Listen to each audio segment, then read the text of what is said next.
there, and welcome to the Couch Next Door, where a happy hour meets a therapy session. I'm your host, Candace Fraser, a licensed professional counselor. Each week, I'm honored to have a friend come sit on my couch, and we'll dive into an area of mental health that is impacting their world. We'll definitely laugh, probably cry, and maybe go on a rant or two, because we are all humans, full of emotions. Come hang out with us.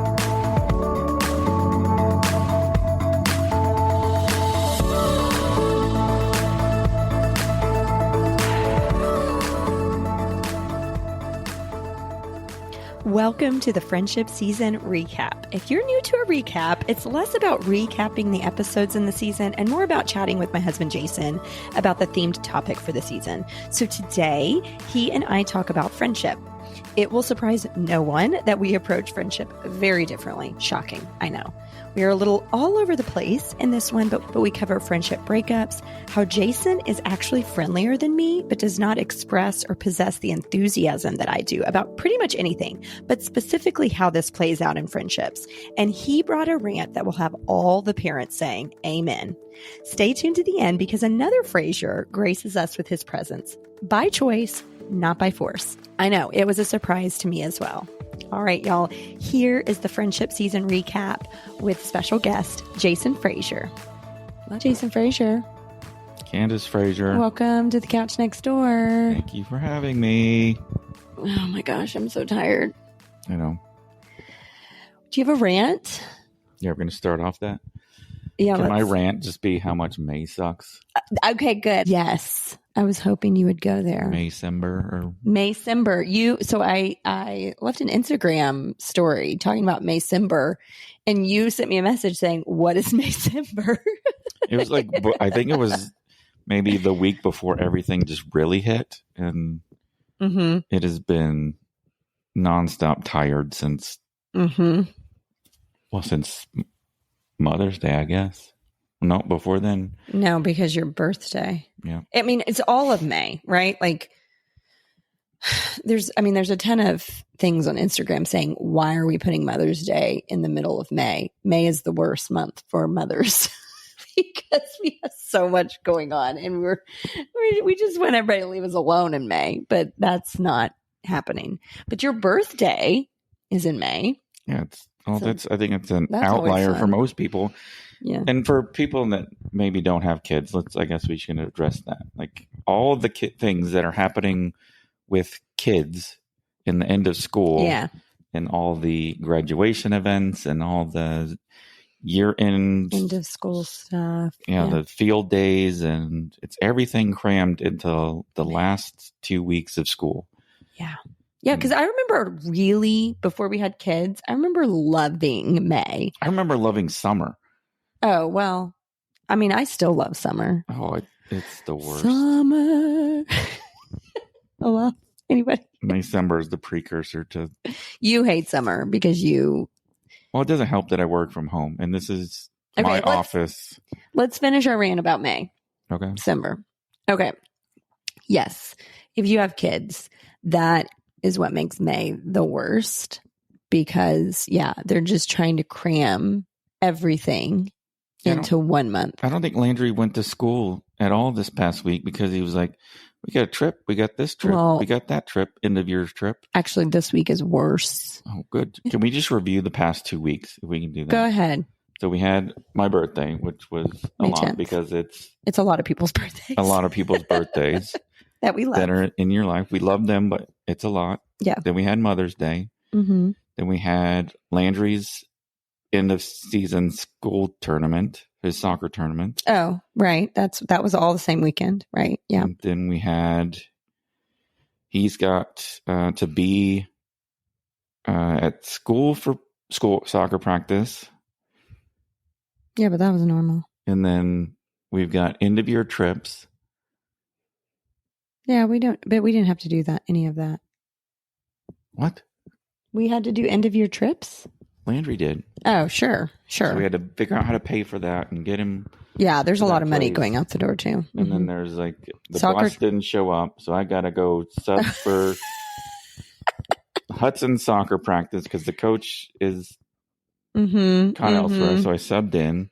but Landry's stuck at Kalahari for an end-of-year trip, and the bus isn't showing up because somebody forgot to send a bus to pick the kids up. So he was going to be late. I have to call in audibles to make sure that Landry gets picked up one place, and then I'm going to be in another place. Then we had Hudson's end of year tournament. That was this weekend. We're very tired. And I don't even get weekends anymore. Sprinkle in field day. Sprinkle in, finishing up soccer, meaning we have soccer tryouts, and things are. Here's the thing. I think this is the thing. Is there's a lot going on, and it's out of routine, right? Like people have to be places that they don't normally have to be, and they have to be at more places out of the routine. Because, to be fair, our schedule is crazy to begin with, right? But if it's the same, we get in a groove, right? Everybody knows where they need to be when they need to be there. But May is just like time, like on steroids, right? Yep. It's just all the activity on steroids, out of routine. Time. So anyway, yeah. I don't know when it's going to slow down, but there's a lot of hoopla with December, but Maycember is throwing me. That's why off. We call it Maycember. I understand why we call it that. Because December also sucks, but everybody knows it sucks. May, it's like, oh, we're supposed to be in a good mood about this, but nobody actually is, because it also. Except sucks. Teachers, I think. Teachers hate May too. Well, because they are also having to do things out of routine. I think that they're looking forward. They're like, this will be the final before I get to have my time off. But I don't think teachers like May. Let's be clear. Okay. I think they also hate it. Teachers, if you're listening, let us know if you hate May. I think they do. I see enough things on Instagram that they also hate May, because they're doing all the testing. There's a lot of testing going on in May. They got to get their grades in. They got to pack up their classrooms most of the time. Turn their keys. They've also got to be taking their kids XYZ places while also doing the millions of things. If you knew all this was going to happen, I think some people would not have kids. Just be like, I'm out. Like, there's too much going on. I know it's a lot for you, but isn't it just so fun? What's fun? I don't know. Watching these kids play soccer. And yes, I love having the kids over to our house to celebrate the end of the year. And can we space it out and just add? No, we can't. That's the problem. Trickle over. That's the problem, because it's May. April. All right. What's going on in your life besides being grumpy about May? Nothing. That's it. You don't have anything going on in your world lately that you want to talk about? What's your life been like? Running kids one. Yeah. It's been chaos. Literally getting kids to places. What do you think about us having a high schooler next year? Any thoughts? Any feelings about that? I don't know. I think Landry is really good at adapting to new situations, and he's really surprisingly good at making friends. Why is that surprising? I don't know. Like, I would think he would, because him and I are so similar that he would. He's much more social than either one of us, I must say. But I feel like I'm content being by myself. And I feel like we'll talk about during the course of this podcast. But like, he has a natural inclination. Like, Hudson, I think, is the most prone to just having a random friendship, then followed by Landry, surprisingly. And I don't know why it surprises me more with Landry than it does Hudson.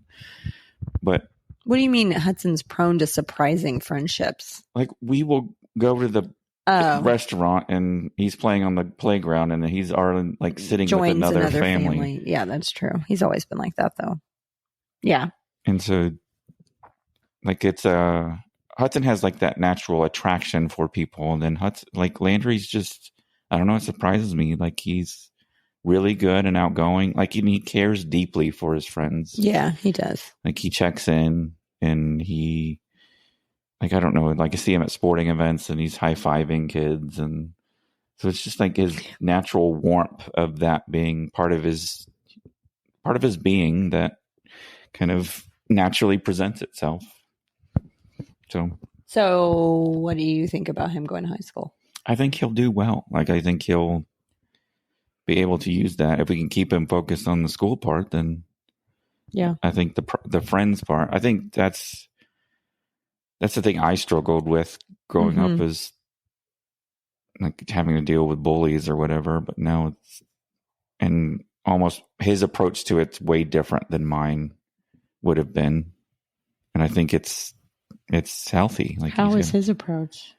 I don't know. I feel like what happened, like at a track meet a couple months ago, like somebody threw trash in his backpack. And I would be like trying to figure out who it is, like, who did this to me? Why'd they do that? And he's just like, yep, that happens.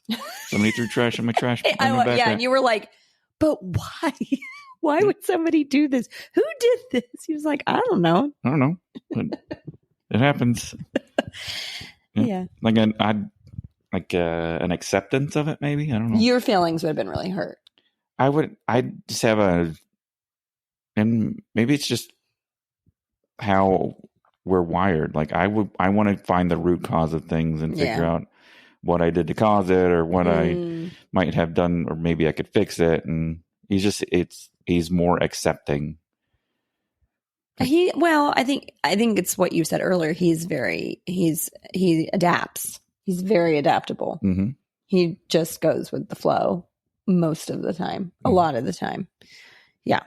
Yeah. Which I think that's a good quality, and sometimes it can be a hard one. So you feel good about it. I mean, he says he's ready. So if he thinks he's ready, then I think I can be ready. Yeah. I think there was he had some apprehension earlier. I think he will find his stride in high school. I think he surprised me with middle school. I think he's going to do even we'll see better in high school. I hope so. Yeah. Okay.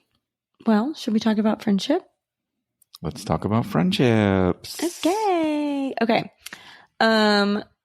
First of all, before I have some questions for you about friendship, I think I first just wanted to sort of summarize and get your take on this. As I was interviewing these individuals and pairs of friends, the thing that was very common around all of the conversations, so there was a lot of commonality of what either was the foundation of the friendship, how the friendship start, what made the friendship work. And so there were 5 elements that just became kind of the themes of these conversations. Activity. People were different, but they had mutual trust and respect. They valued just community and connection in general. They were intentional, and they found it important to be able to be themselves, to be authentic. And they were able to do that with these particular friends. So thoughts, opinions, reflections on that? Yeah, I think I could buy into those being, causation. I look at some of the friendships that we have as a couple's friends, and they're like more authentic relationships that we connected with, that come from different backgrounds, that we met through soccer or something like that. So it almost hits on all of those 5 points. Okay, let's first sort of establish. I mean, I think we've established on this podcast before that you and I are very different, but something you might not recognize on the surface is you're much friendlier than I am. You will talk to people you don't know much more than I will. I don't like to do that. I don't know. What are your feelings about small talk? I hate small talk, but you seem much more adaptable to small talk. I feel like it's a necessary evil is kind of where I kind of land with it. Like, Some of it you kind of have to do in order to get to know somebody a little bit more deeply. Some of it is rooted in kind of the line of work. Like that's kind of you have to do the nature of the business world. And you kind of have to put up through some of that. Like, oh, how's the weather there? Yeah. How are things doing? Yeah, that kind of surface level discussion. But yeah, I think that's the nature of starting out and kind of testing friendship waters, is that kind of small talk too. So you maybe just feel more comfortable doing that than I do. So I'm just saying, you seem to be able to engage with people you don't know much easier than I am. However, when you think about like the depths of friendships and groups of friends, that looks different for you than it does for me. I think I'm very rational based. No kidding. But also have become, the more I learn about myself, the more I want people to feel comfortable around me. Mm-hmm. And so it's almost like putting somebody at ease with their approach. I realize I'm very tall. I'm 6'1". I have been told that can be intimidating when somebody is taller. Mm-hmm. But I don't want people to be intimidated by me. And I also have probably what would be RBF, and just how I look, that's just my face. That's just how it is. Well, no, but I think you are friendly to people you don't know. I think you are much more approachable than I am, is what I was saying. Yeah. Okay. I think part of that is kind of like learning about myself and then trying to make people at ease with who I am. So I guess where I was going with that was, you are much more friendly than I am. So for you, why do you think it's hard to make friends? Or what is it about making friends that feels hard to you? Or does that feel hard? I am always surprised later when I hear someone who wants to have a deeper friendship than, like, we talked about, like, having surface level conversation or having small talk, and that being a causeway to having deeper friendships. And maybe that's just my dealing with self-esteem and being so at ease at being by myself that it's like, oh, these people want to be included in. I think really odd things, and you have to let people in on the weird, and then, like, if I let people in the weird, will they still be my friends? So it's a lot of that. Like, I am, like, presenting that raw sense of self. Like we talked about earlier, those 5 things. The last one was being authentic. Like, authenticity is important to me, but it's also the hardest one for me to portray to somebody else because of dealing with my own issues. Because that's just self-work, right? Because you're afraid to show that side of you? Not necessarily show that side, but get rejected by that side. And that's why you isolate. Well, we've been, like, I think we've had friendships that have fallen apart before. Oh yeah, we're going to get to that. I was like my true authentic self, and then it's like, well, did I waste my time? Or now I showed my true authentic self, and that's not good enough anymore, and so I don't have those friendships anymore. So what was the point? Yeah. So it hurts, and so do you want to invest in that to have it fall apart again? So I think that's hard to do. So for you, what's hard about making friends is being your authentic self. That, and there's generationally, I think my generation being male, it's difficult to have those deeper friendships. But why? I don't know. Well, I mean, one thing you're saying is it's hard for you to be authentic, right? Yeah. Okay. I don't know. Is it hard, like when you just think, maybe even logistically, is it just hard to maintain those friendships? Like once you make them, and, I think in your case, you have a lot of, when I think about the friends that you had, like high school, college, like you had some really solid people. Like you had groups of friends that, were your people. Mm-hmm. And you don't necessarily have that same level of communication or interaction with them throughout the years, right? And so what do you think what about maintaining those friendships do you think is hard for you? Like, I don't know if it's like just keeping up and checking in. Like I'm awful at that. And like I'll own probably a majority of that pie on like making sure that I check in, and then that if they check in, that I respond. Mm-hmm. So I know that there's people that if I called them up and said I needed something right now, that they would drop it. Right. Even if you hadn't talked to them in years. Yeah. Decades even. That I could think of a handful of people who's like, hey, mm-hmm. like, and I know that they'll show up. And that's the kind of friends that I'm looking for. Mm-hmm. And there's a lot of wading through that quality over quantity. Like it's like there's pockets of friends, but out of the pockets of friends, I could think of one or two that are like really deep friends, and ones that would be that I would consider my true authentic meets all five of those categories type friends. Mm-hmm. Yeah.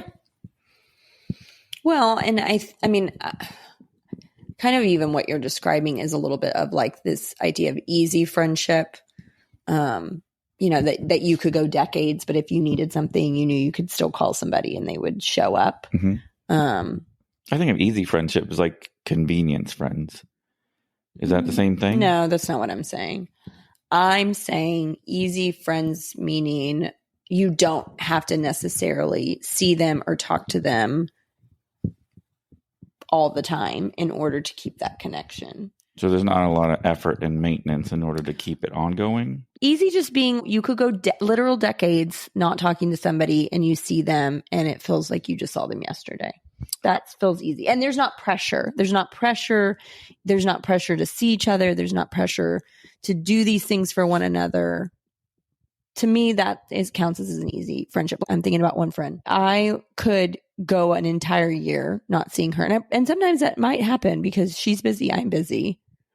And we have like zero, we're not keeping tabs on that. Like if I haven't seen her, if she didn't answer a text, I don't answer a text because we're both terrible at answering texts. We don't feel bad about that. Like we just know the other person's busy. That's an easy friendship. Okay. Got it. Yeah. There's people like it, like best friend in the world. Like I don't think I've seen him in a decade plus. And I'm confident that it would be a phone call and figuring out how to connect. Yeah. So I get that. So what kinds of things do you look for when you are looking for a friend? I think this sounds a negative on my side, like someone who could put up with me. But what does that mean? Because I've got a wild sense of humor. And I think somebody needs to have a pretty laid back sense of humor, meaning they're not going to get offended. Yeah. And my humor is very dry. Yeah. Yeah. People don't know when and if I'm kidding. Yeah. And so like they have to be accepting of like that in order. And I don't know if it's like testing the waters, but like I'll do that and you'll kind of catch me. It's like, they don't know you. Mm-hmm. I know. I have to say, they don't know if you're joking or not right now. And so I have to, like, there's a lot of reassurance that I'm joking, but then the people that can almost play with that a little bit and give it back, then I find is easier to have friendships. I think of like my college friends, like we all have very similar sense of humor. And like the guy that I had probably the first connection with in college, like we both got called the wrong name and made a joke out of it. It was Reagan. Like, Reagan was on the show. Yeah. He became I consider one of those lifelong friends, easy friendships. That, like I don't have to call Reagan or keep up with him, but like he was accepting of that sense of humor. Like he would spit it right back and the give and take of that. Yeah. So I think that like people that aren't afraid to be authentic, even when it hurts. Like, so, like when, I mean, say by the same rationale, like seeing and going through hard times and have people. Well, like talk about that, right? Like that's. Yeah. Yeah. That they're willing to be vulnerable, and you see that, because then that helps you to feel like you can also be vulnerable. And yeah. Okay. Do we want to talk about friend breakups? We can. Yeah. What kind of friend breakups have you had in your life? Have you had any like that were I don't know, like in your face breakups, or you just kind of drifted apart for a specific reason? Because I think we can have season of life friends that we just drift apart, and it doesn't mean like something happened that maybe changed the friendship. But I think there are some that something happens that changes the friendship. That I don't know. Would you consider that a friend breakup? Yeah, I think it's harder when you don't necessarily know, like what you've done to have caused in that friendship. You know that there's something off kilter, but don't necessarily know what it is. And so, well, that makes you question a friendship. Yeah. Right. Like, how did what happened? What is going on? But then it's almost, I don't know. I have a hard time, because especially when those things start to break down, like I'll start laying in with a lot of questions. Well, yeah, you're a question asker in general. And so, hey, what's going on? What happened? Oh, nothing. Okay, so when somebody gives you platitudes, like you feel like you've gone through that, like that step 5, like you being genuine with them, and then like it's that point where they're not genuine back. Like you've given your true self, but then realize that they haven't given their true selves back, or for some reason that dynamic changes to where they're not giving it their full sense. But you can tell because they maybe did at some point, and then you see the shift. Yeah. I mean, I had a fairly gigantic friend breakup when we were kind of newly-ish married. And, I think about that a lot still. And I think about things that I mean, honestly, I wish I would have done differently. But I was in my 20s and, thought I knew everything. But I think the biggest thing that affected me from that was realizing I have to have friends that will give me the benefit of the doubt no matter what. Like, yeah, am I great at answering text messages? No. Like, no, I'm not. I'm not super good at that. Sometimes I am and sometimes I'm not, but I need people to give me the benefit of the doubt. Oh, she didn't respond because she, whatever, fill in the blank, benefit of the doubt. Not, she's a terrible friend. And that's, that became the narrative of this friend breakup, was that I was a bad friend. And that was a really hard pill to swallow, that one of my best friends was calling me a bad friend. Yeah. I think about that situation. If I'm thinking about the same one, like that was hard for me to see and go through, and to see you struggle with it. And like and for people to say, because I know that if anyone is able to be loved by you, they're a lucky person, because of that's nice. I mean, just the amount you do for your friends. And for someone, and I know during that time, like you were going through a lot, like you were trying to. Yeah, we collectively were going through a lot too. Trying to finish up school, like there was a lot going on. There's a lot. Yeah. And then for you to like turn into quote unquote the bad friend through that, because you didn't send back a text message or whatever, it was beyond that. Like there were some other things that were going on. There were a lot. It seemed to be like that person was going through a lot of stuff too. Yes. And maybe we're lashing out. And so, yeah, I became the bad guy. And like I said, when I think back to it, there's a million things that I know now that I could have done differently to, I I don't know, to come more humbly to the situation, and maybe it wouldn't have escalated. But I was also going through it, you know? Yeah. And I think that's where my emotions would get so involved but I'm also going through it. Like, I think if I could have been more regulated and probably a little bit more emotionally mature, I might have been able to say those things in a calm way.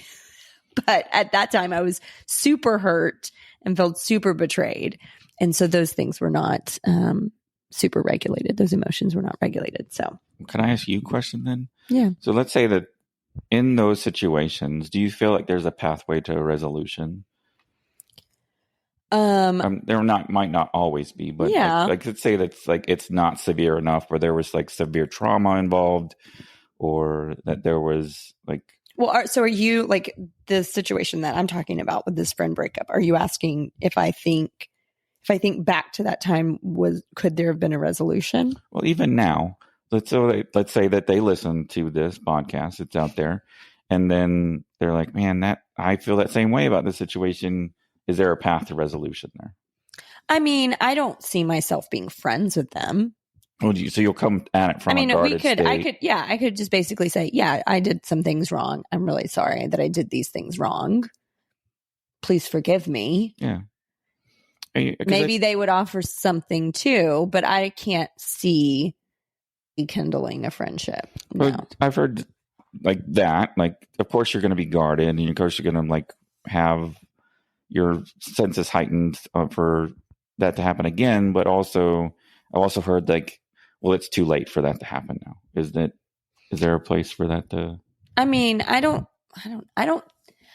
think if you have two people coming to the table, both willing to own their stuff, then I think that's beneficial for the whole situation, right? Mm-hmm. But if only one person is doing that, then what's the point, right? Like if I was going to this friend and apologizing and they rehashed it, that is only hurting me more. Yeah. Right. And so I think I would, if it were me, I would have to sort of know going into that conversation that person was going to meet me where I was meeting them, and that both parties were going to take responsibility. And if that wasn't going to, because ultimately that's what I ended up having to do is, and I imagine, maybe that person, those people had to do something similar, because no, we never came to a resolution. Yeah. I was hurt. They were hurt. Neither one of us were able or willing to apologize really for all the things. And I know for me, I had to figure out how to let that go. And that's hard. But if the other person isn't going to come and take responsibility, then you have to figure out healing. Yeah. From them. It's stages of grief post friendship breakup. Exactly. Almost in some aspects, they can be deeper than like boyfriend-girlfriend relationships or dating relationships, because they might have seen you and gotten to a place where they've seen the most authentic self that you can be. Right. And then that's gone. And so it might be even a worse grieving process than. Well, and I think about that because when I went through this friendship breakup, I like my very best friend I've known since I was 2 years old. She and I used to fight all the time, but yet here we are, like in our 40s, and she's still my very best friend. And then I have 3 girls from high school, still my very best friend. So like for me, I wasn't used to giving myself to somebody to that degree, to that depth, and then not having them for my entire life. Like that was such I think that's where the hurt came from. It's like, wait a minute, you're calling me a bad friend, but I don't let go of my friends. Like my friends are my sisters. My friends are lifelong family, essentially. So this idea that these people were not going to be in my life anymore, it almost like I couldn't figure out how to accept that because I'd never gone through something like that before. Yeah, I think that kind of illustrates the difference in how you approach friendships and I approach friendships. Yeah. Because I do see like when you're much more reserved on that authenticity part, like getting into like, I'm not going to do the small talk until I know you're going to be a friend. But once you're in that fold, you're in that fold. Oh yeah. It's like, it is almost like an all or nothing sort of thing. Yeah. Yeah. Which, like, that's why I go back to that. Like, being loved by you is like an honor, because it is like it's lifelong. Right. Yeah. We're in it. You know, I'm pretty scrappy. And that's, I joke with Grace, you know, because she jokes that I'm her longest friend, and we've known each other for, I guess, 10 years now. And for me, I've had friends for 42 years. And I was like, Grace, look, I'm a scrappy friend. We're friends for life, because we decided that. And so that's what's happening. Yeah, but I think that's hard for some people to understand, like, that type of genuine friendship, because it does come from a place where it is genuine from your side. A lot of people haven't experienced that before. Yeah. And so I feel like Grace and I have a lot of similarities in that, where I would question it too. Like, is this person really my friendship, or am I going to have a friendship breakup where I'm going to lose them eventually? Like, that doesn't come from your side. Like, yours is like, I'm genuine, I'm all in, you're my friend for life. Right. I think as I've gotten older too, I've learned about myself that I used to do a lot of things for friendship because I wanted to be liked. And so I in my 30s especially would do a lot of things because I wanted to be accepted and liked and be a good friend and be seen as a good friend. And I think also that comes from the trauma from the friend breakup. Is they called me a bad friend. Well, let me show you. I'm going to be really good. And like, I would run around like a crazy person. It was too much. And I had to really, and I think that's the gift of my 40s is prioritizing like the friends that are easy friends, that I know that I don't have to stretch myself to feel that acceptance, to feel like they're also going to show up for me the same way I'm going to show up for them, that I don't have to run around for that to be a substantial friendship, that it's going to happen because they also are looking for an easy friend who's authentic. Yeah. Because I can think of numerous people right now that I don't see often, I don't talk to often, but I would, kind of like what you were saying, I would consider them to be a good friend, and I don't worry about having to do a lot of things in order for them to think that our friendship is solid. Yeah. And like, I'm circling back to the question you started out with. How do I make friends? Like, when we're talking about like, when you're first getting to know somebody and having to go through the small talk, and how it's easier for me to do that. But it gets to the point where like my offer to help them out, or to like whatever they need, like, that's a genuine offer from my side. Like, I'm not serving platitudes. I'm not just saying that just to say that. Like, if I'm telling you, and I know like people brush that off because they've been given that and it's just been lip service, right? Like, someone said, oh no, whatever you need or whatever, like, I'll be there. But I feel like that's different. I don't know if that's a sign of friendship, but. Well, I think for you, it is kind of like, it's interesting for me to observe you with people. And honestly, like, I think I've had to learn this about you because I do get to see a different side than the general public.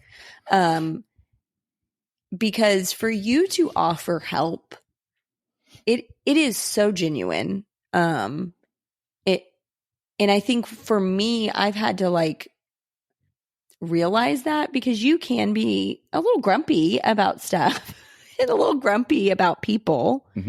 But you also are like so willing to help and desire to help and want to really just be helpful. Like, that's super important to you. And so for me, it's kind of, I've had to learn, like, it's a both and situation. You can be grumpy about people and also really want to help them. Yeah. All the time. Yeah. I was tired. Like, did not want to go to do anything after we got done with Hudson's soccer tournament yesterday. But then Hudson said he wanted to go to a soccer game after that. I was grumpy about it, and I was going to make it happen. Like, right. Yeah. I mean, I don't know that that's a helpful thing, but no, I know what you mean. Like he wanted to do that. The so same you approach were like, that I have towards people. It's like, I may not be outright enthusiastic that we're going to do this, but I'm going to help you out. And okay, I think that is an excellent point. I think that's what's been difficult or was difficult for me to think. Not overly enthusiastic. You're not overly enthusiastic. Yes, because I'm overly enthusiastic about things. You're overly enthusiastic about everything. Not everything. I pooped twice today. I'm like, okay. Well, that is a great day. I'm pooping twice. That's fantastic. No, but I think that's where I've had to learn that you're just not enthusiastic about much. Like 5% of you, or maybe 5% of the time I've known you, I've seen you be enthusiastic about something. Yeah. So I think that's where it was hard for me to think that it was genuine, that you were just like, oh, I guess I'm going to have to help these people. But no, it like super is. It just doesn't look excited or, like, I don't know, like I would be. I'd be like, oh yeah, let's do this. This is going to be awesome. You're not going to do that. You're not going to say those things. No. About ever about anything. But I don't think I've ever said that phrase, I'm super excited. Yes, let's do that. Can you say that in a more monotone voice? Say it. I'm super excited. Oh my gosh, this is going to be so much fun. No. Say it. Say that in the Jason voice. In my voice? Yeah, say it. Say what I'm saying, but as Jason Fraser. Oh my gosh, this is going to be so awesome. So excited. This is going to be so much fun. I can't do it like that. You're not going to be able to do it like that because you're not me and you don't talk like that. Like I would come on. I'm really. What would you say? I'm really excited. Like, shut up. Wait, say it. Okay. Let's think of something that you could be real. Okay. We are going to a Blink-182 show and we have one on the radio. You win things on the radio all the time. You have one backstage passes where you get to hang out with the guys for an hour before the show. Tell me what you think about that. Okay, so you just had this like, I'm like my brain. This is how my brain works. Like, I didn't prepare him for this scenario. Well, I'm going towards like I could have had another rant about like Ticketmaster and concert prices. Like and that's like you're talking about. Hold on to it. We'll, I'm sure, have another opportunity. So, okay, so you won these backstage passes to hang out with Blink-182 an hour before the show. You get to just chill with them in the back. Just hang out. Tell me, how do you feel about it?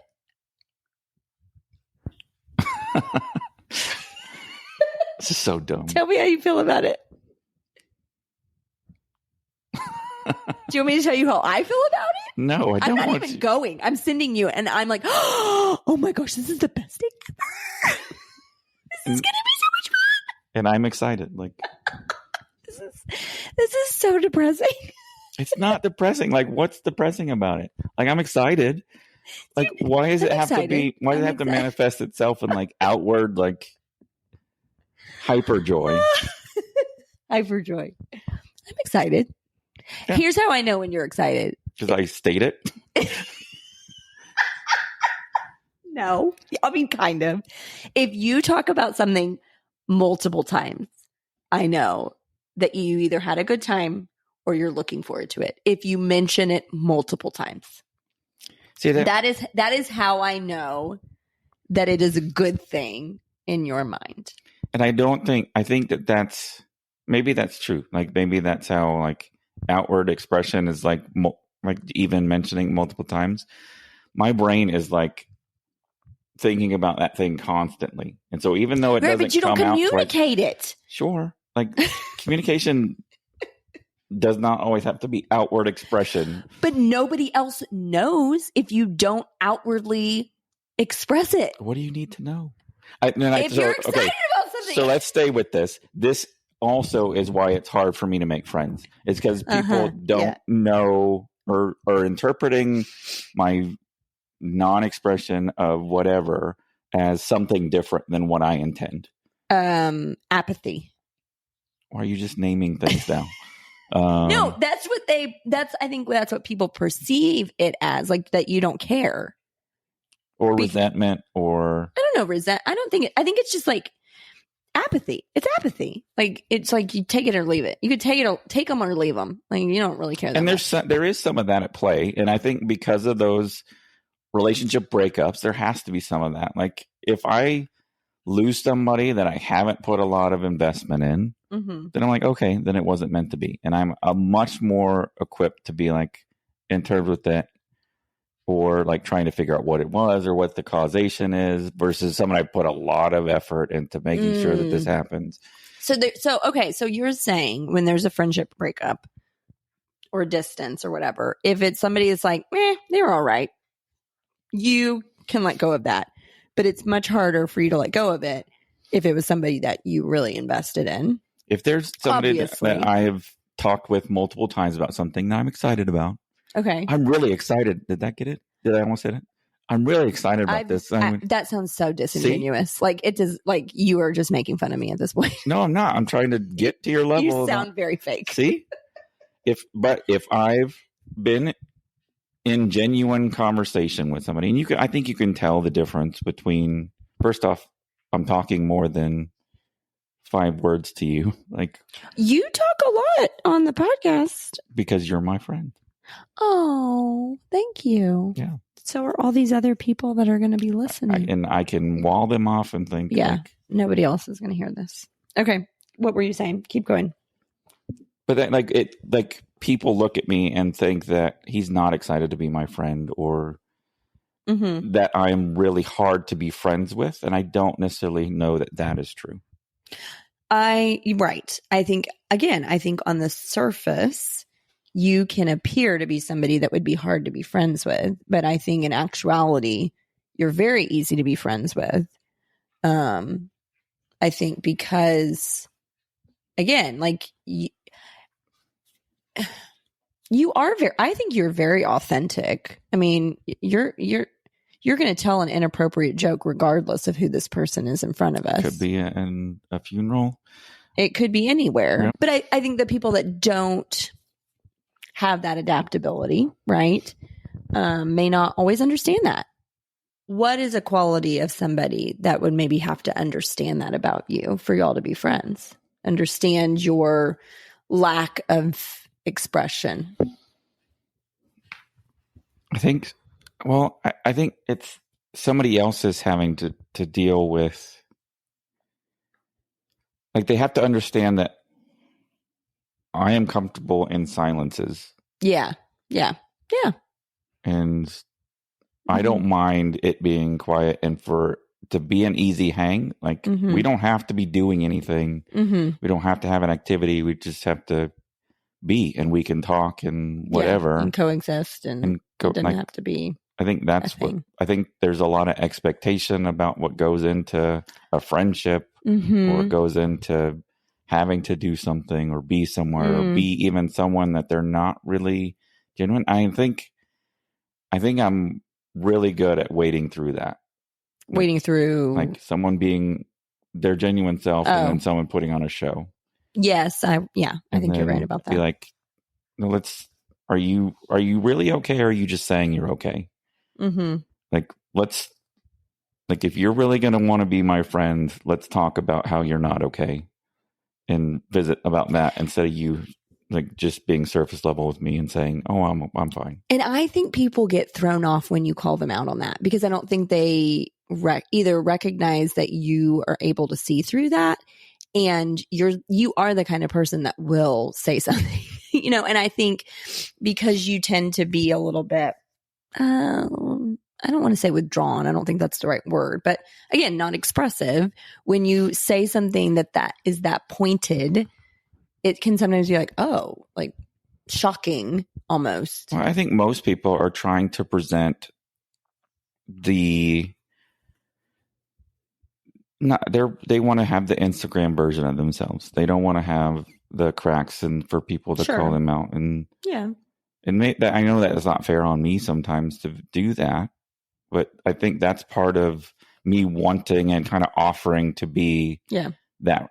Like, that's an olive branch. And do you want to be friends, or are you going to be fake? Fake. And so if I've called you out and asked you how you really doing, then that's me asking and genuinely asking how you're really doing. Otherwise, I'll leave it at I'm fine. And then, okay, cool. Well, and what that's communicating to you is that you can't be vulnerable with them. Yeah. So it's like, okay, I guess this is how we're going to do this.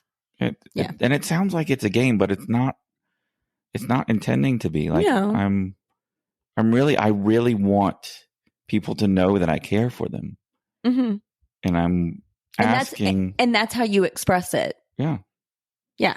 Like, and I'm genuinely asking. Like, I want you to tell me vulnerable and be authentic. But you understand,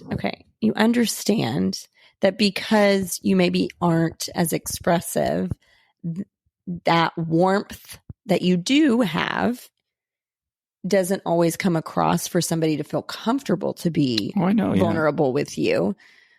Right. And it's weird because I feel this sounds like really like I have an easier time like getting to know and hanging out with kids than I do with adults. Like I feel like I can, and there's almost like not pressure. If the kindergartners we hang out with on Sunday see a new kid in class, they go up to them and it's like, hey, you want to be my friend? Yeah, you want to play with me? They're friends. Right. And so there's almost that versus their parents that bring them in. It's like, how'd you get my daughter to talk about her nails? Yeah. How did you know that? How did you why is she opening up to you? Right. And it's having real conversations, and there's not necessarily the avenues to do that with adults, really. Like, I can't go up and like, we're not forced to hang out with for an hour. And so I can't really ask you about your day. Yeah. Can't really, unless we schedule it and like, there's a lot more. Time. Yeah. More steps involved. So like, sure. I don't know, going through the mentorship program and hanging out with kids and the ability to ask, like, are you just saying you're okay, or are you really okay?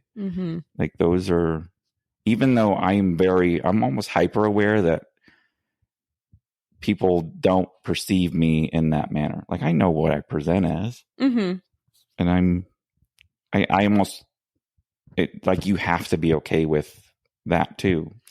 Well, and going back to something that you mentioned earlier, like expectations, you hate when people expect something from you. Yeah. Like when they expect me to say, I'm excited.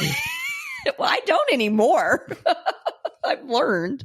But I think that's the other thing is like you know, if somebody is expecting you to be a certain way or to show some expression, that makes you feel uncomfortable. Oh, 100%. And completely shuts you down. So again, for somebody to be your friend and for somebody's to present in a way that would make you even feel open and vulnerable is they don't have those expectations, that they can just sort of like roll with it and not, put that pressure on you to be a certain way. And I think that extends itself to anything. Like if there are friendships, well, and maybe it's not that there are expectations, but uncommunicated expectations. But I also think when people communicate expectations. What's an example? You just don't like that. You just don't like any sort of attention on you. Yeah, positive or negative. Right. Right. So like if somebody is saying a nice thing to you, they might expect you to be warm and, I don't know, grateful or whatever. And that makes you feel so uncomfortable that you kind of like push them away. Yeah, I find that in the workplace a lot. Like people are like, hey, Jason did a good job on this, blah, blah, blah. I'm like, okay, but here's the teammate that helped me out in accomplishing that. Or here's the other thing that we can talk about besides focused at like, that. But I'm saying like, I think there can be an expectation that when somebody is acknowledging you or giving you praise or whatever, but you tend to dismiss it, that they have to kind of understand that that's not you being cold. that is you just being uncomfortable. And it doesn't matter if we're best friends or I just met you. You're going to be like that. Yeah. You're like that with me. Yeah. I think you're still deeply uncomfortable when I give you a compliment. Yes. And you completely dismiss and change the subject and want to crawl in a hole. Right. Yeah. Okay. If you told me the same thing I told you a minute ago or two ago about being I think you're a really good friend. Mm-hmm. Like I would have a hard time with those words coming my direction. Okay. Like because why? What about that would feel uncomfortable? And it might be that the expectation we're talking about, like to the point where I don't know necessarily how to react. Like I know, like I thank you for the words, but I don't know what to do with them. Like it's like, well, words aren't important to you, correct? Like they are to me. Defining words is important to me. Well, Lord help me. Sure. But like somebody saying something. Words of affirmation is not. Yeah. Somebody saying something to you doesn't really mean anything to you. Or that doesn't hold a lot of weight for you. It feels like you are seeking out that reaction. They put expectations. And it's performative. Yes. Okay. Like I want you to do something for like what? Why are you? If I say this, will you get enthusiastic? Yeah. I want you to get excited. See, and that's the struggle with us because I love words and you have a hard time giving me words because you feel like you're being performative. And then I am so like desperate for them that when you just give me a little drop, I just want more. Just give me a little bit more. Right? But I yes, that is true. And so then you're like, I'm done. I'm not giving you any more compliments. But I think how I approach things is, and it goes into friendships because like initial, like, what am I trying to say? Like your first impression, like my first impression is that I'm quiet and reserved or that I'm warm and talkative. Like there's one of those two. Like if I'm perceived as quiet and reserved, which I do a lot in the business or the working environment, when I do use words, they're pointed and they are direct and I put a lot of thought into them. I'm not just saying things flippantly just to say them and fill the space. Right. Like I said, I'm comfortable with silences. So if we're don't have anything to say, let's make this an email and not have the meeting. But if I have something to say and I've made up my mind, better listen. Then please listen to me because I'm not. This is wasted effort if I'm. I really think that when you are silly, that is you being vulnerable. Yes, I can say that. Yep. Okay. Yeah, if you've. And I think that is not and silliness is different than you making an inappropriate joke. Yeah, not immature. It's just you being silly. Yeah. Yeah. It's comfortable. Like it's like I am comfortable enough to show you this weird side of how I really want to act and like it's just gonna be goofy. And honestly I think that's why, us teaching the kindergarten class on Sundays and you mentoring the fourth graders, that's probably why, like what you said earlier, you feel like you can connect with kids differently, maybe more authentically, because you can be silly. Like they'll accept the silly. They don't like. They'll accept like normal. Walking into this classroom and this guy's got a bucket on his head. Yeah, it's like and they don't even care. They don't even bat an eye. Like that's just how it is. Yeah. Right. Mm-hmm. So exactly. So that probably is why you enjoy those sort of environments where you get to be with kids, mentor kids, teach kids. But it's getting there with adults that is the hard part. Oh, absolutely. It's such a different dynamic. And like, I think that's where quality over quantity at that point, like how do you get there? The difficult part is finding opportunity, I guess.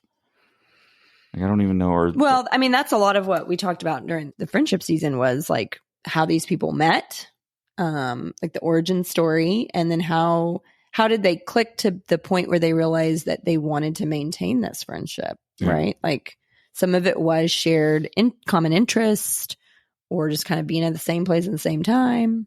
Yeah.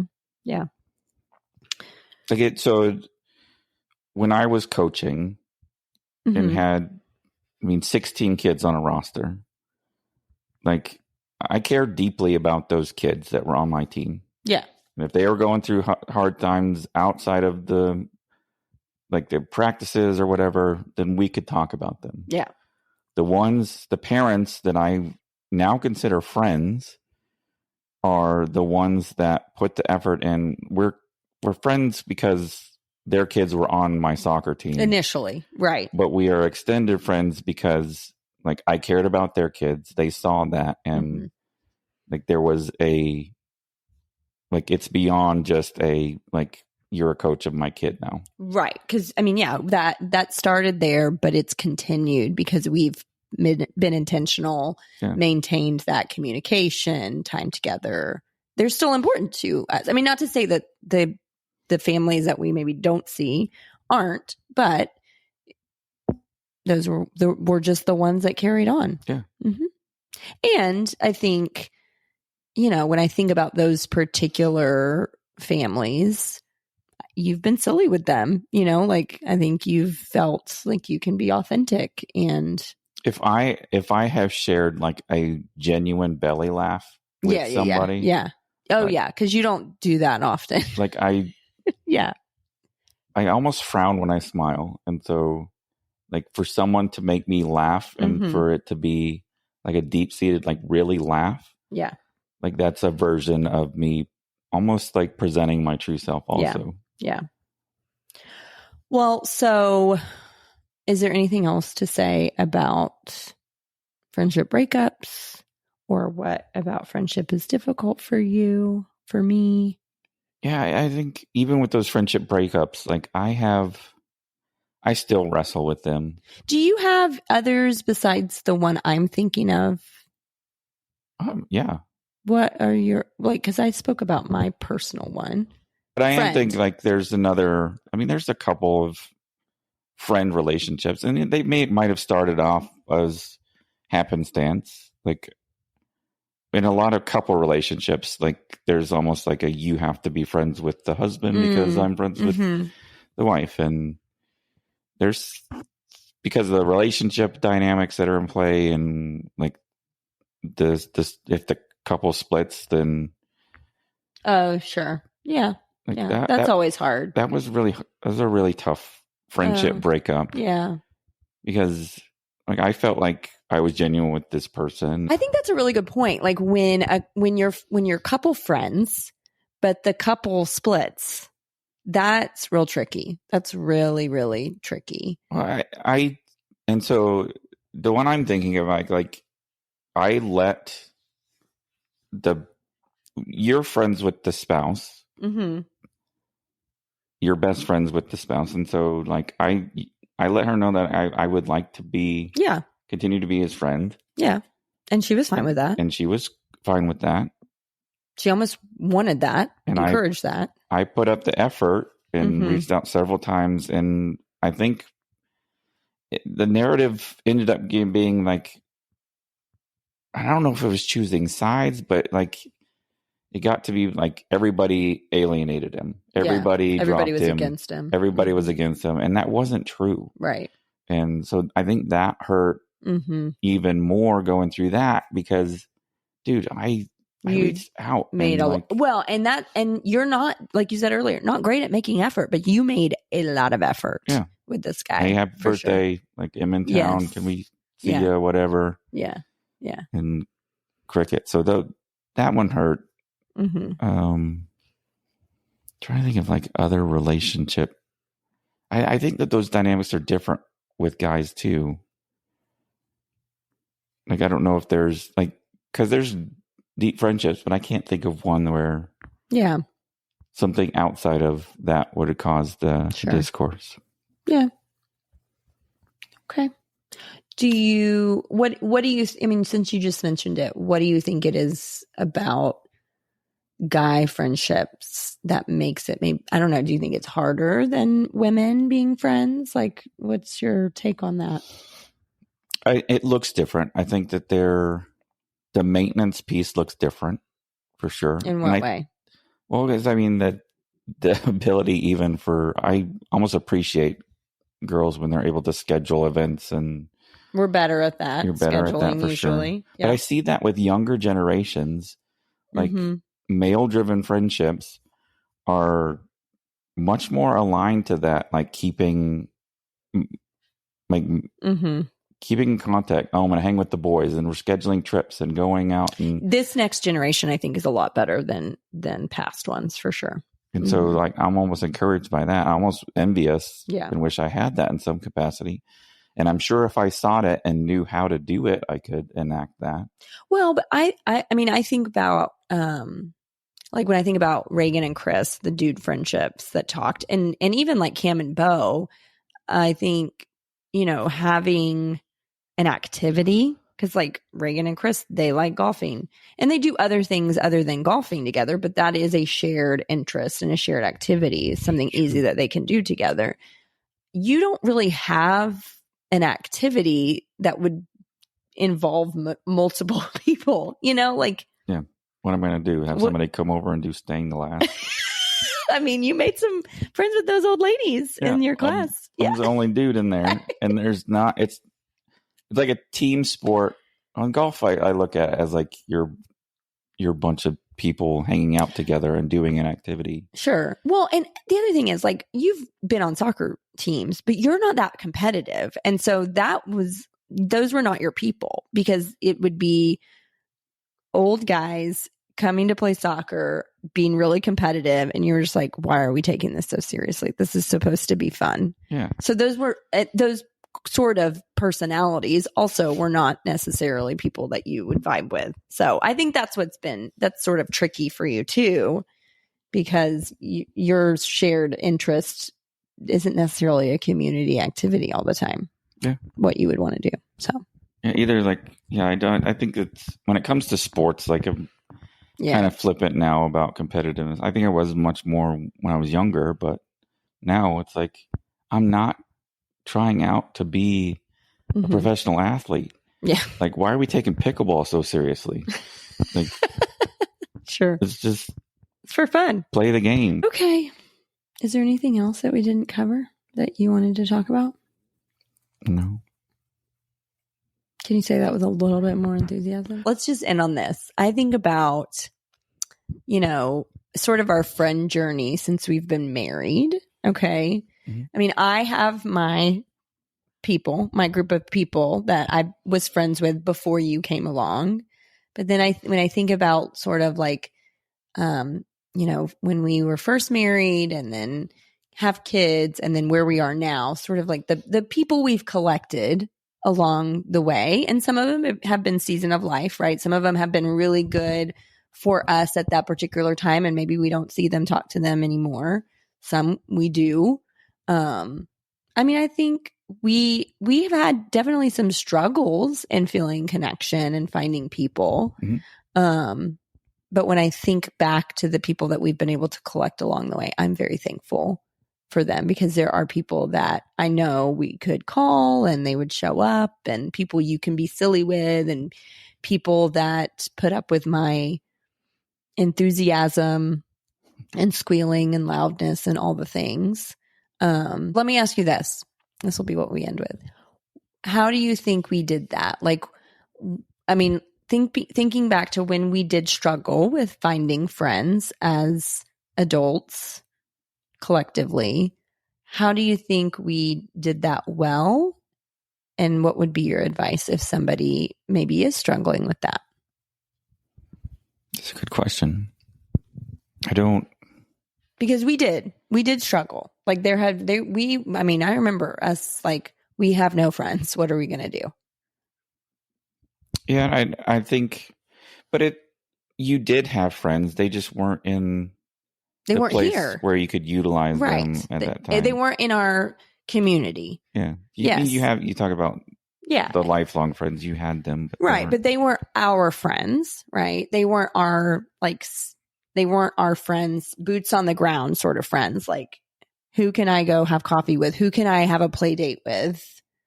You know, I mean, we were able to eventually find those friends, but how do you think we did that? And what would your advice be? I think that some of it boils down to, like, it's almost like this is like a stretch, but it's like a form of mental health. Like, you have to take care of it and maintain it. Mm-hmm. And you have to know that those droughts are seasonal. Just because today I perceptually don't have friends, that's not the truth in it. Like, you do have friends. They're just not in your life stage and can't help you out yet. And there will be some that come along that will help you in that phase. Like, we didn't give up and was like, oh, I can't do this. Right. Like, there's never going to be somebody, even though it felt like it during that minute section of time looking back now. Yeah. Like, it was like, almost hold on to that knowledge that there's going to be somebody that wants to know me for my true me.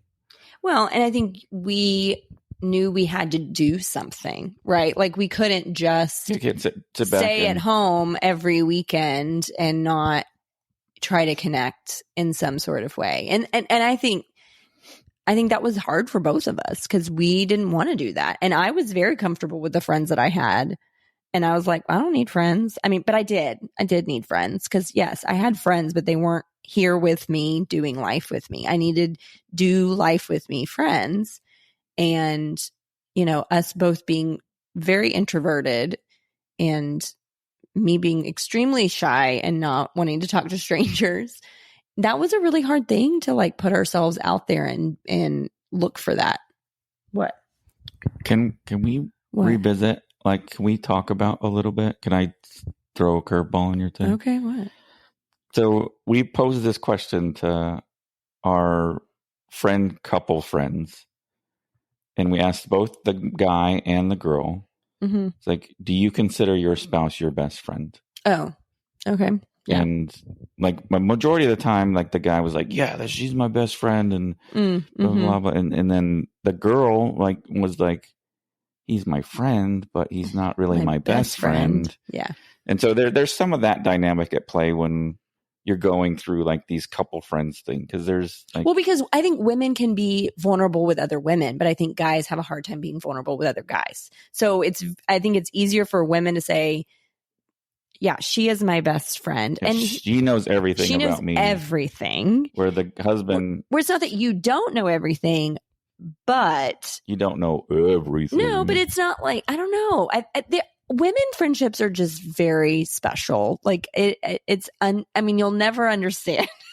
It's like, it's even hard for me to describe.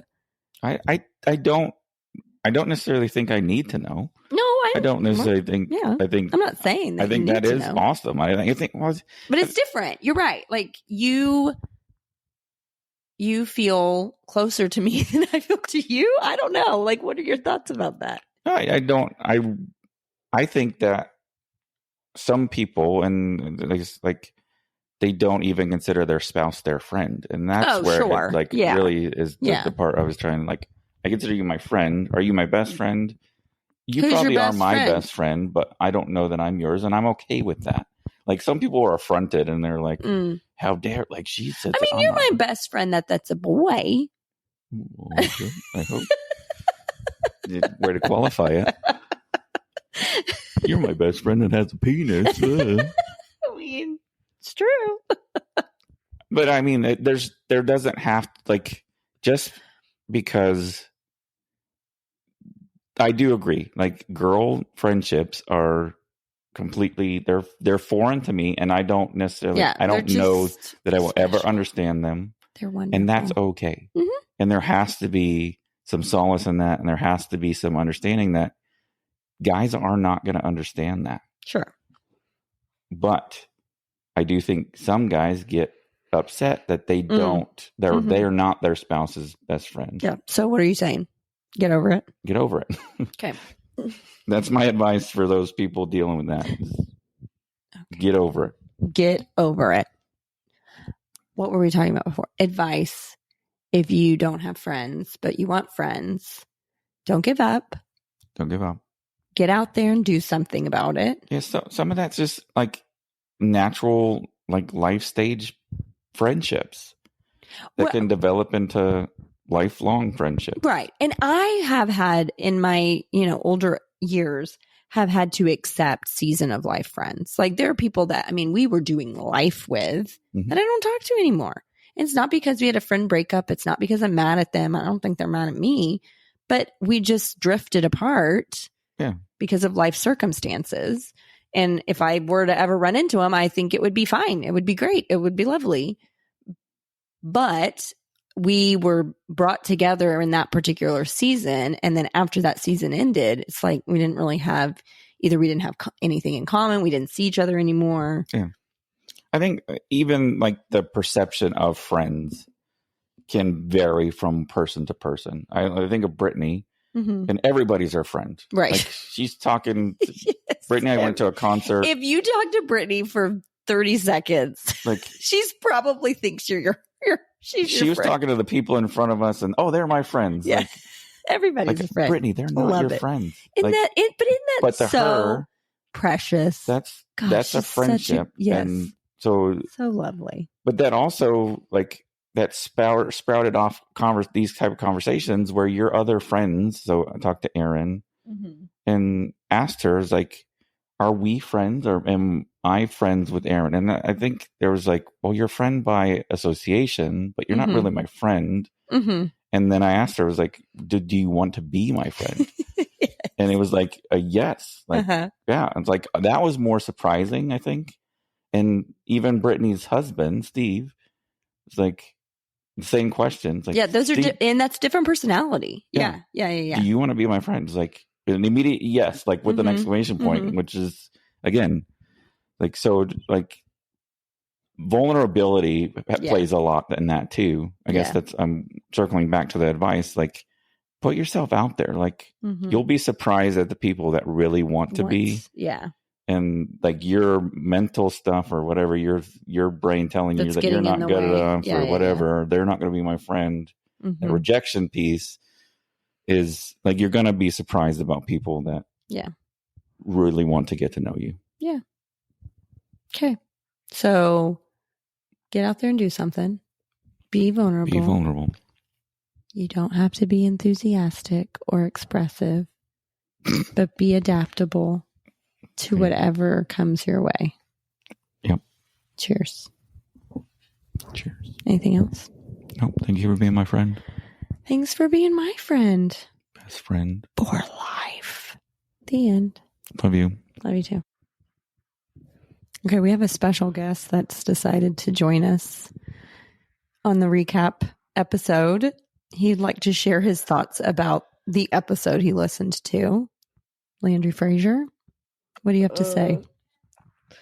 I watched. Listened. To What'd you listen to? Here's the other one. I listened to the Cam and Bo episode. And what'd you think?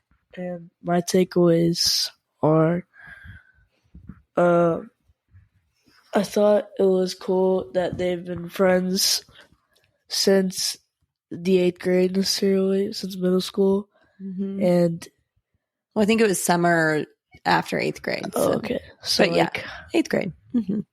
I thought that was really special, and I hope that I could have that relationship with some of my friends someday as well.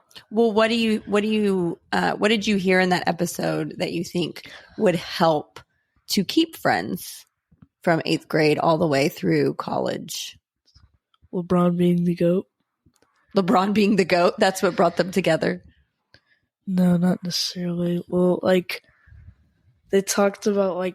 Dad doesn't know because Dad didn't listen to any of the episodes. You look so confused. I just don't know where this is going. Playing basketball and being, like, on the same team. You think that helped? It's pretty unique, though, right? That they played for so long together. Yeah. I think sometimes that can bring people together, and sometimes it might tear people apart. But for them, it didn't. Yeah, because, like, they said they could just, like, sit in a room together and, like, scroll through TikTok and stuff. Yeah. And just chill and just be friends. Yeah, you liked that. Yeah. Is there anybody that you think you could see yourself still being friends with through high school? Like, because you just are finishing 8th grade. Probably Owen. Why do you think you and Owen would be able to stay friends? Because we both like playing soccer and we both have the same interests and stuff. And I think since 6th grade, we've been really good friends. You think y'all have similar energy? Yeah. Yeah. Actually, no. I think he's more chill than me. Oh, okay. He's quiet. He's quiet. So if we were to do a parallel with Cam and Bo and you and Owen, you would be Cam and he would be Bo? I don't know. Oh. All right. Is there anything else you'd like to talk about? No. Did you have any other opinions about the Cam and Bo episode you'd like to share? LeBron's the GOAT. Okay. LeBron's the GOAT. And I listened to the other episodes. Which one? Remember we listened to that one in the car? The kid one? Yeah. What'd you think of that? One of the kids. Like, going on about, like, fake friends. Real friends. It was pretty cool to see at such a new... Wait, can I add that I know her? Yes, that you know. You know that particular kid. Yes. Mm-hmm. And it's really cool to see that how it's her first year of middle school, and it's cool to see how she already knows that already. Because, like, I've known this since it's probably beginning of 6th grade. You knew what? Like, all the stuff that she was talking about. Oh. Mm-hmm. So does that feel like that's good? You're saying it's good that somebody that's in 6th grade is figuring that stuff out early. That, yeah. Yeah. Because it's only going to get worse as it goes on. I'm going to be honest. Friendship gets worse? I mean, in certain parts, like, she's talking about fake friends. Oh, fake friends gets worse. Fake friends gets worse. Like, okay. Like, this girl date this guy. You don't need to talk about people's business on here. I know, I'm not. Okay. Like, this girl, like, for example, like, if this girl date this girl's ex, then she would get mad and they would not become friends anymore. So there's a lot of that going on. Yeah. Yeah. Okay. Well, so how do you notice a fake friend versus a real friend? Real friends are people who stick with you no matter what, and like they pretty much like will defend you in every matter. Okay.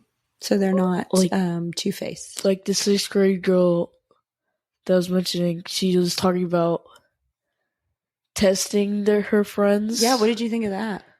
I thought it was pretty creepy, but cool at the same time. Because now I kind of want to try that out. Okay. I have to go back and remember what she did and try it out on my friends. Mm-hmm. Yeah. Test them. Mm-hmm. Well, it's kind of figuring out who you can trust. And sometimes we have to, we have to try certain things out to see if they're trustworthy or not. Yeah. Okay. Anything else you'd like to say? That's it. Well, thanks for listening. For a feature. My first words on this podcast. First words on the podcast. See if I want to have an episode in the near future. Okay, well, bring up a topic. Let me know what you'd like to talk about. Okay. Wait, do I get a rant or something? Yeah, everybody gets a rant. Can I have a rant? Yeah. Oh, in this episode? Do you have one right now? No. Okay. Well, I was wondering, if I do have to have one. Yes. In this episode? No. If you have one, I can include it. No. Okay. Probably in the future. Maybe if you're on another time, you'll decide on a rant. Yeah. Okay. I bet you could rant about your brother. My brother? Probably.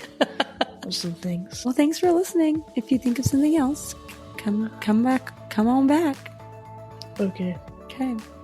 If you enjoyed this episode, head over to the show notes where you can listen to Jason's other recaps of different seasons where we talk more and more about our differences. What's funny is I don't expect anyone in my family to listen to my podcast, but Landry took a personal interest in the Cam and Bo episode. I love how they were able to speak to a younger audience in that episode. Not only does it encourage younger generations, but also the parents of those generations. If you didn't listen to that one, find the link in the show notes and head over there. Cam and Bo really had a lot of encouragement for people in a younger stage of life and friendship. I promise I did not ask Landry to come on and chat, but he offered up his time before I hit record with Jason. And apparently he'll be back for a future episode.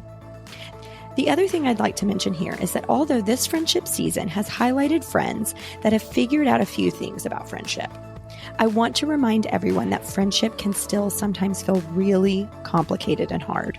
As I mentioned in the episode, I've had my share of friend heartbreak. But I do appreciate the stage of life I'm in now and what I've learned about myself to help understand what I want and need in friendships and how to let go of those friends that may just not be working for me for whatever reason, with no hard feelings. The hard feelings is a more difficult thing for me to wrestle with in previous decades.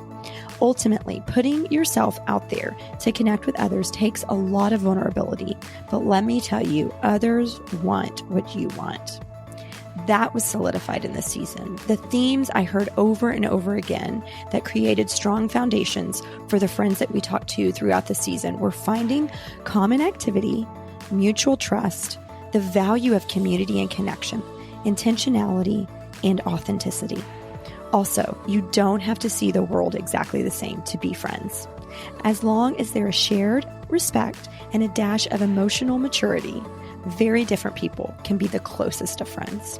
So y'all, let this season be an encouragement to reach out to your friends, tell them what you love about them, or get out there, find community, and make some connections.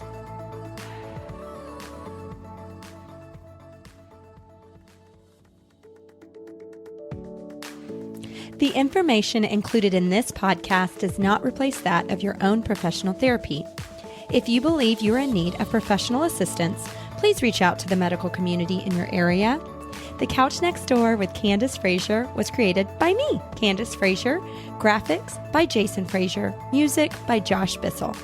You can find the show notes and affiliate links on CandaceFraserLPC.com. Click on the tab Podcast and you'll find all podcast-related content there. I'd love to connect with you on Instagram. Find me at Candace Fraser LPC. Give the show a rating or review wherever you listen to podcasts. This really helps get the show to more listeners in the world, and I would be so grateful to see what you all are loving. Until next time, show kindness to yourself and those around you.